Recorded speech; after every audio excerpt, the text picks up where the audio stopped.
नमस्कार दोस्तों, हम लेकर आ चुके हैं आप लोगों के लिए 20 मिनट में शाम की 50 ताज़ा और बड़ी खबरें बताएंगे। दोस्तों, प्रधानमंत्री नरेंद्र मोदी के ऊपर भड़के राहुल गांधी। कहा, इस देश का प्रधानमंत्री कहता है कि मुझे परमात्मा ने भेजा है। क्या परमात्मा ने ये कहा था कि देश भेज दो? आखिरकार क्यों? दोस्तों, छठे चरण के बाद बीजेपी की मुश्किलें बढ़ी। बंगाल में बम्पर वोटिंग, बिहार में कम वोटिंग और दोस्तों उत्तर प्रदेश में भी कम वोटिंग। अब आप समझ सकते हैं कि कम वोटिंग का मतलब क्या है। बीजेपी के लिए खतरे की घंटी। और क्यों? आखिरकार दोस्तों, तेजस्वी यादव को मोदी सरकार ने दी खुली चेतावनी। कहा, चुनाव के बाद जेल जाना तय है तेजस्वी का, ये मोदी की गारंटी है। तेजस्वी ने कर दिया पलटवार।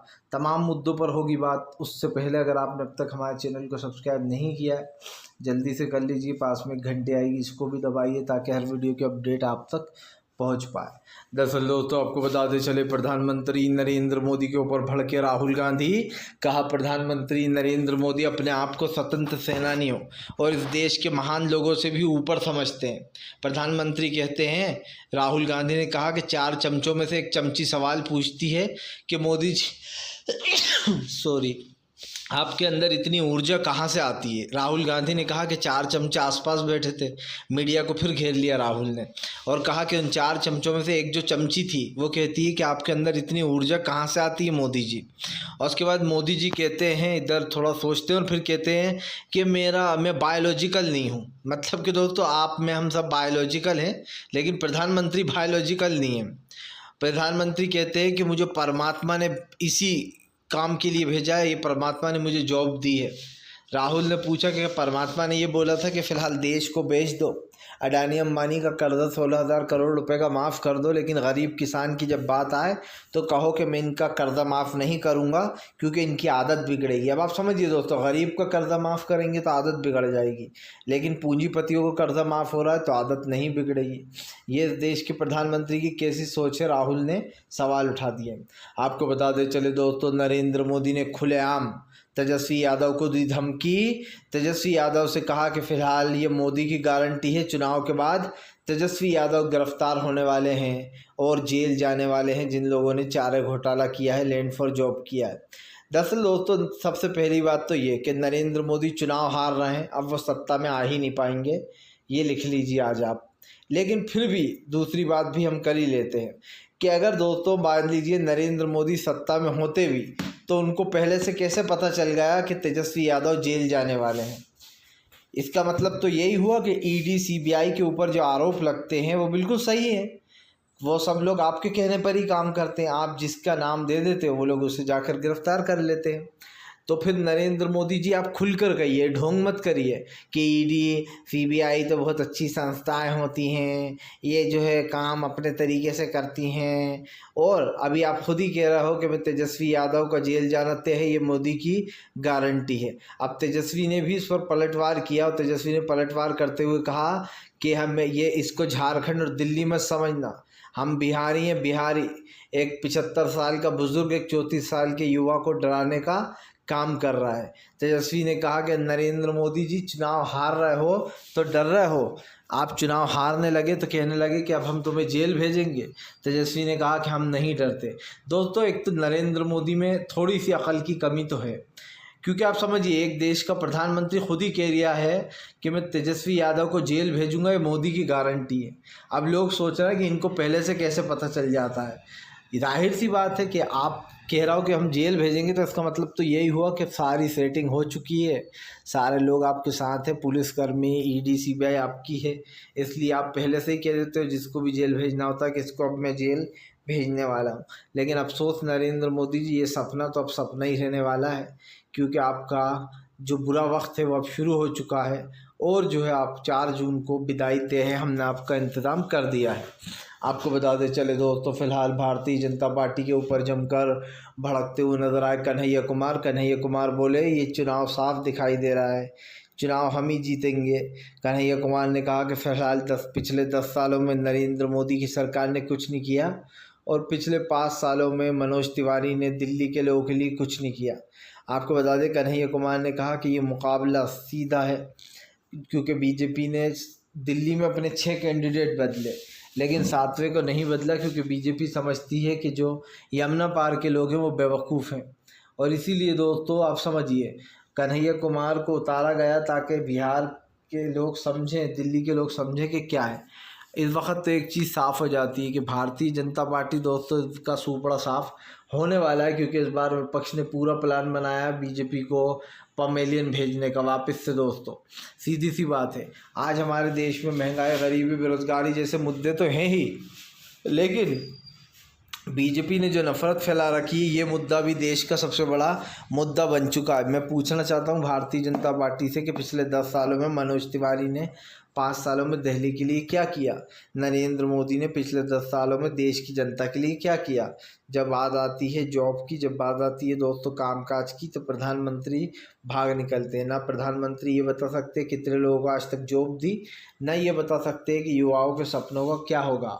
मतलब हम पढ़ तो ना है, क्या हमें नाली में से गैस निकाल कर पकौड़े तलना है, ये बता दें प्रधानमंत्री तो ज़्यादा अच्छा हो जाएगा। क्योंकि नरेंद्र मोदी के हिसाब से पकौड़े तलना एक जॉब है। तो भैया जितने भी लोग पढ़ लिख रहा हो, एक बात सब समझ लो, एक एक चूल्हा ख़रीद लो, एक एक कढ़ाई ख़रीद लो, पढ़ने लिखने के बाद भजिए बेचो। इस देश के प्रधानमंत्री की यही सोच है। आपको बताते चले दोस्तों, फिलहाल भारतीय जनता पार्टी के ऊपर जमकर भड़कते हुए नजर आए अखिलेश बोले बोरिया बिस्तर बांध लो मोदी जी, झोला उठाने का समय आ गया है। दरअसल दोस्तों छठे चरण के बाद एक चीज़ तो साफ हो गई है कि इस चुनाव में बीजेपी को भारी नुकसान हुआ है, ख़ास करके छठे चरण में। देखिए दोस्तों, हवा पहले ही पता चल जाती है, पहले ही चरण से हवा का पता चल गया था कि यह हवा का रुख किस तरफ है।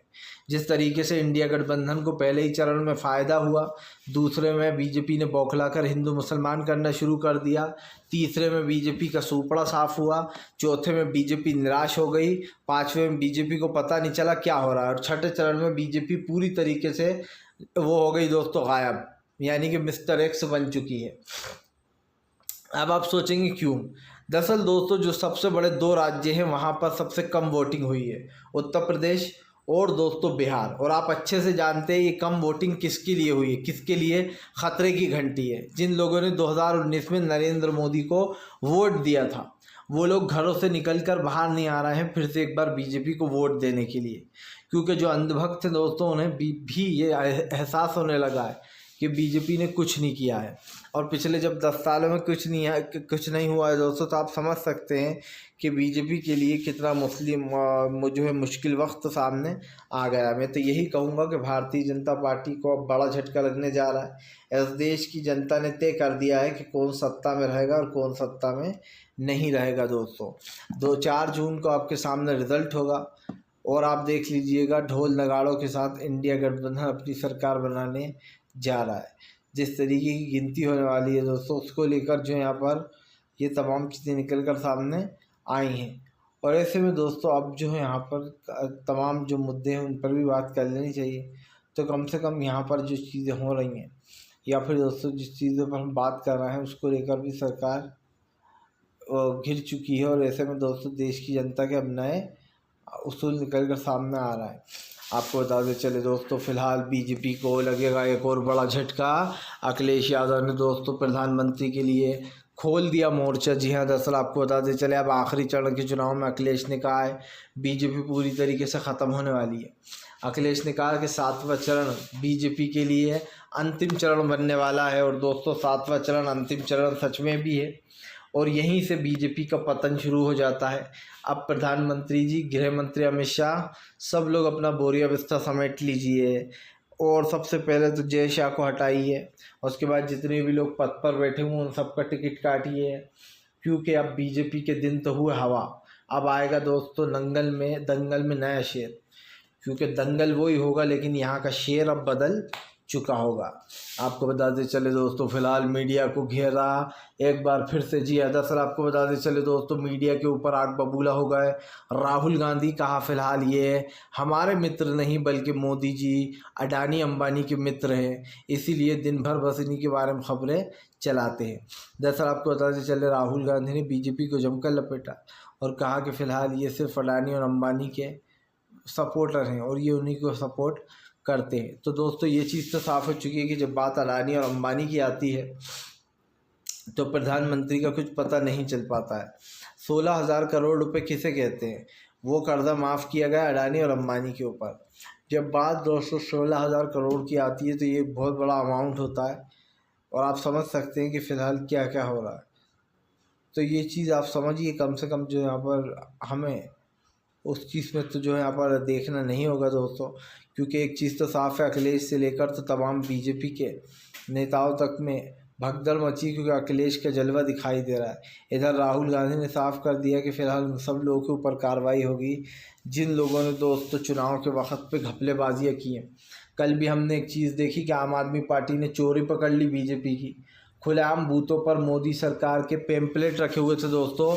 आप समझिए, जब पोलिंग बूथ अफसर जो वोट डलवा रहे हैं, जो पर्चियाँ दे रहे हैं, वही दोस्तों अगर मोदी के प्रचार का फ़ोटो लेकर बैठे रहेंगे तो दोस्तों फिर किस पर विश्वास किया जाए। और चुनाव आयोग की पूरी सेटिंग होती है, ऐसा नहीं कि चुनाव आयोग अंधा है या उसे कुछ दिखाई नहीं दे रहा है दोस्तों। ये सब कुछ चुनाव आयोग जानबूझकर करता है, उसे सब पता है कि खुलेआम मोदी का प्रचार हो रहा है। वोटिंग के दिन भी पेम्पलेट रखकर, ताकि लोगों वोट डालने आए तो भ्रमित हो जाएं और सोचे कि चलो मोदी जी को वोट दे देता हूँ। इसलिए दोस्तों ये सब कुछ हो रहा है और आप साफ समझ सकते हैं कि फ़िलहाल सारे पोलिंग बूथ पर नज़र रखी जाएगी। और एक चीज़ ये भी हो सकती है कि फ़िलहाल सरकार की नीतियों का गेम ओवर होने वाला है। आपको बताते चले दोस्तों, भारतीय जनता पार्टी के ऊपर जमकर भड़कते हुए नजर आए दोस्तों असदुद्दीन ओवैसी। ओवैसी बोले हमें इस देश में ऐसा प्रधानमंत्री नहीं चाहिए जो देश को बांटता हो। आपको बता दें, ओवैसी ने बीजेपी पर निशाना साधते हुए कहा कि प्रधानमंत्री नरेंद्र मोदी धर्म की राजनीति करते हैं और जो लोग धर्म की राजनीति करते हैं वो देश के लिए ख़तरनाक साबित होते हैं। ओवैसी ने दावा किया कि फ़िलहाल प्रधानमंत्री का सिर्फ एक ही मकसद है, देश को तोड़ो और वोट को जोड़ो। ओवैसी ने बीजेपी पर आरोप लगाया कि प्रधानमंत्री की राजनीति सिर्फ वोट पाने की है, उन्हें जनता से कोई लेना देना नहीं है। हिंदू को मुसलमान से लड़ाते हैं, मुसलमान को हिंदू से लड़ाकर दोस्तों सिख को ईसाई से लड़ाकर सिर्फ अपना फ़ायदा देखते हैं। और आप समझिए, ये लोग चुनाव ख़त्म होने के बाद कहाँ गायब हो जाते हैं और उसके बाद विदेशी दौरे शुरू हो जाते हैं। दरअसल दोस्तों, नरेंद्र मोदी चुनाव हारने का सबसे बड़ी तकलीफ़ पता है क्या होगी? कि उनसे उनका ऐशो आराम छिन जाएगा। बड़ी बड़ी गाड़ियाँ, विदेशों में जाना, विदेशों में जाकर दोस्तों आप समझिए विपक्ष को टारगेट करना, ये सारी चीज़ें छूट जाएंगी। नरेंद्र मोदी को एक चीज़ का बहुत शौक है, फ़ोटो शूट, वीडियो और जनता का पैसा ऐसे लुटाना, बड़े बड़े प्रचार करना अपने। अब जब बीजेपी सत्ता चली जाएगी तो ये सब कुछ भी नहीं रह जाएगा दोस्तों। उम्मीद यही करूँगा कि जनता में ने जो रिज़ल्ट दिया है वो धमाकेदार हो। मैं तो चाहता हूँ बम्पर वोटिंग के साथ इंडिया गठबंधन जीते दोस्तों, ताकि बीजेपी को ये समझ में आए कि जनता अगर सत्ता में ला सकती है तो उठाकर बाहर भी फेंक सकती है, क्योंकि सत्ता किसी के बाप की बपौती नहीं होती दोस्तों। मोदी जी हमेशा गारंटी देते हैं, ये मेरी गारंटी है दोस्तों, कि मोदी सरकार का बुरा समय अब शुरू होता है। आप 4 जून की तैयारी कर लीजिए, क्योंकि अब झोला सच में उठाने का समय आ गया है आपके। आपको बताते चले दोस्तों, फिलहाल प्रियंका गांधी और डिम्पल यादव ने दोस्तों आखिरी चरण के लिए जमा दिया रंग। दोस्तों 7वें चरण के चुनाव में दिखा डिम्पल और प्रियंका गांधी का जलवा। दरअसल दोस्तों आपको बताते चले, चुनावी रणनीति को लेकर सब लोग अपने अपने ढंग से दिखाई दे रहा है। ऐसे में दोस्तों इस वोटिंग के दौरान एक चीज़ तो साफ़ हो गई कि जो लोग सरकार को लपेटने का काम करते हैं, यानी कि विपक्ष को दोस्तों, उन लोग की असलियत सबके सामने आ गई है। प्रियंका गांधी ने बीजेपी पर हमला बोलते हुए कहा कि प्रधानमंत्री इधर उधर की बातें करते हैं, अगर उनमें सच में हिम्मत है तो वो बताएं कि उनने पिछले 10 सालों में क्या विकास किया है, क्या देश की बेरोज़गारी मिटाई है, क्या युवाओं के सपने दोस्तों टूटने से बचे नहीं बचे। आज इस देश का युवा दोस्तों सबसे ज़्यादा बेरोज़गारी से मर रहा है और मैं इस बात को लिख कर दे सकता हूँ, नरेंद्र मोदी अगले 50 साल भी प्रधानमंत्री रहे ना, तब भी वो लोगों को नौकरियां नहीं दे पाएंगे, क्योंकि जिस इंसान की सोच ही नहीं है दोस्तों काम करने की, वो आपको काम का रिजल्ट नहीं दे सकता। इसलिए इंडिया गठबंधन को एक मौका दीजिए, लास्ट चरण है ये, इसमें इतनी वोटिंग करिए, इतनी वोटिंग करिए कि इंडिया गठबंधन को और ज़्यादा सीटें मिले, 300 से भी ज़्यादा, ताकि इंडिया गठबंधन दोस्तों अपनी फुल बहुमत की वाली सरकार बना पाए। अब हमें एक चीज़ तो साफ है, गोदी मीडिया 7वें चरण के बाद अपने झूठे सर्वे ज़रूर दिखाएगी ताकि लोगों का मनोबल गिरे, लेकिन सच्चाई ये है दोस्तों कि आजकल जनता इतनी चालाक हो गई है कि अब वो बताती नहीं है उसने किसको वोट डाला है, ताकि दोस्तों बाद में उसके ऊपर कोई आँच ना आए, इसलिए जनता सिर्फ हंसती है। अब दोस्तों जनता ही सबक सिखाएगी और वोट का रिज़ल्ट जब आएगा उसे देखकर नरेंद्र मोदी के होश उड़ जाएंगे। क्योंकि दोस्तों प्रधानमंत्री नरेंद्र मोदी चाहे कितना ही कुछ कर ले, लेकिन वो एक चीज़ जान चुके हैं कि इस देश की दोस्तों तमाम जितनी भी संपत्तियां हैं जो बिक रही हैं, जो चीज़ें हैं, उसमें कहीं ना कहीं दोस्तों सरकार की नीतियां पूरी तरीके से फेल हो चुकी हैं। और इस सरकार का दोस्तों बुरा समय तो शुरू हो ही गया है, ये तो साफ ही है। अब देखते हैं ये सरकार किस तरीके से बचती है। आपको बताते चले दोस्तों, फिलहाल प्रधानमंत्री नरेंद्र मोदी के ऊपर जमकर भड़कते हुए नजर आए दोस्तों। जो है यहाँ पर तेजस्वी बोले बिहारी को डराना बीजेपी के लिए भारी पड़ेगा, क्योंकि गुजरातियों से बिहारी नहीं डरते। दरअसल दोस्तों प्रधानमंत्री ने खुलेआम तेजस्वी को धमकी दी और कहा कि फिलहाल वो तेजस्वी को जेल भेज देंगे। ऐसा तेजस्वी ने भी पलटवार अब करते हुए साफ कहा है कि चाहे ये लोग कुछ भी कर लें, लेकिन ये लोग हमारे गठबंधन को डरा नहीं पाएंगे। तेजस्वी यादव ने दोस्तों मदद कर दी यहाँ पर, और ये मानकर चलते हैं कि फ़िलहाल वो जब आएंगे, लेकिन इस चीज़ को लेकर दोस्तों जो है यहाँ पर तमाम वो मची हुई है। तो हम इस चीज़ को देखते हैं और फिर कहीं ना कहीं वो जो चीज़ें हो रही हैं दोस्तों, जिन चीज़ों पर रोकथाम हो रही है, उसको कहीं ना कहीं रोकने को या फिर डैमेज कंट्रोल करने को कई चीज़ें हैं जो करना होंगी। तो फिलहाल से जो इस सरकार ने दोस्तों पिछले 10 सालों में किया है वो आपको और हमें ही सुधारना है। जनता वोट देगी, सरकार अच्छा काम करेगी। भारतीय जनता पार्टी को ऐसे विदा करिए कि उसको ये समय याद रहे। सत्ता में आई थी वो समय तो याद है ही, लेकिन अब जा रही है तो दोस्तों ये समय भी याद रहना चाहिए। ज़माने आते हैं चले जाते हैं दोस्तों, लोग आते हैं चले जाते हैं। ये सरकार भी आई थी, अब जाने वाली है। और भैया देखो, उम्मीद पे दुनिया टिकी हुई है, करारी हार हो यही उम्मीद सबकी है। और जिस तरीके से इंडिया गठबंधन को वोट मिले बम्पर, जब यह आंकड़ा सामने आएगा तो दोस्तों भारतीय जनता पार्टी का दम निकल जाएगा। क्योंकि मैंने एक चीज़ समझ ली कि इस वक्त बीजेपी को अब कोई सत्ता में दोस्तों जो बचा नहीं सकता है। भारतीय जनता पार्टी ने अपनी लिए खड्डा खुद ही खोदा है। आपको बताते चले दोस्तों, फिलहाल पश्चिम बंगाल में बम्पर वोटिंग, बीजेपी को होगा दोस्तों भारी नुकसान। दरअसल दोस्तों पश्चिम बंगाल में हर बार रिकॉर्ड तोड़ वोटिंग हो रही है, और इस रिकॉर्ड तोड़ वोटिंग का सिर्फ एक ही मतलब है दोस्तों, ममता बनर्जी को सपोर्ट। ममता बनर्जी बंगाल की शेरनी कही जाती हैं। कल बीजेपी के एक नेता को दोस्तों बंगाल में दौड़ा दिया गया, जमकर कूटा गया और उसकी धुलाई कर दी गई। ऐसा दूसरी तरफ दोस्तों आपको बताते चले, पश्चिम बंगाल की ममता बनर्जी को भी गिरफ्तार करने का बीजेपी का पूरा प्लान है। लेकिन यहाँ पर एक चीज़ समझ में आ चुकी है कि अब सरकार जो भी चीज़ें कर रही है उसको लेकर जो यहाँ पर ये मामला निकल कर सामने आया है। तो हम ये चीज़ को सोच रहे हैं और इस चीज़ को दोस्तों याद भी रखते हैं कि फ़िलहाल सरकार की नीतियाँ हमेशा ही जो है ख़त्म होने लगती हैं, लेकिन अब की बार जनता ने कुछ और सोच लिया है।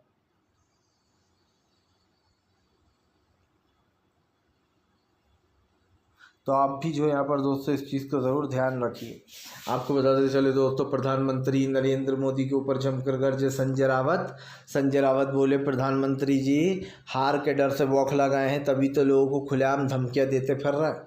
आपको बताते चले संजय रावत ने कहा कि अब प्रधानमंत्री के हाथ में कुछ नहीं, वो चाहे कुछ भी कर ले तब भी वो चुनाव हार जाएंगे। संजय रावत ने दावा किया है कि फ़िलहाल पूरा का पूरा इंडिया गठबंधन बाजी मारने वाला है दोस्तों। और इंडिया गठबंधन की बाजी मारने का मतलब आप अच्छे से समझ सकते हैं। इस वक्त जो यहाँ पर बीजेपी के लिए ख़तरे की घंटी बज गई, क्योंकि देश के बड़े बड़े लोग, बड़े बड़े नेता सब लोग बीजेपी के ख़िलाफ़ आकर खड़े हो गए कि कौन है जो चीज़ें कर रहा है। तो फिलहाल दोस्तों देखेंगे, हम इस चीज़ को भी ध्यान रखेंगे। लेकिन फ़िलहाल आपसे तो ये उम्मीद करेंगे हम कि आप जो यहाँ पर ज़्यादा से ज़्यादा वीडियो शेयर कीजिए, लाइक कीजिए और सब्सक्राइब भी कर लीजिए, ताकि ऐसे वीडियोस आपको आगे भी मिलते रहें और आप हमसे दोस्तों जुड़े रहें, क्योंकि हम आपके लिए इसी तरीके ख़बरें लेकर आते रहते हैं। तो प्लीज़ सब्सक्राइब ज़रूर कीजिए ताकि आपको इन चीज़ों में सपोर्ट मिल सके और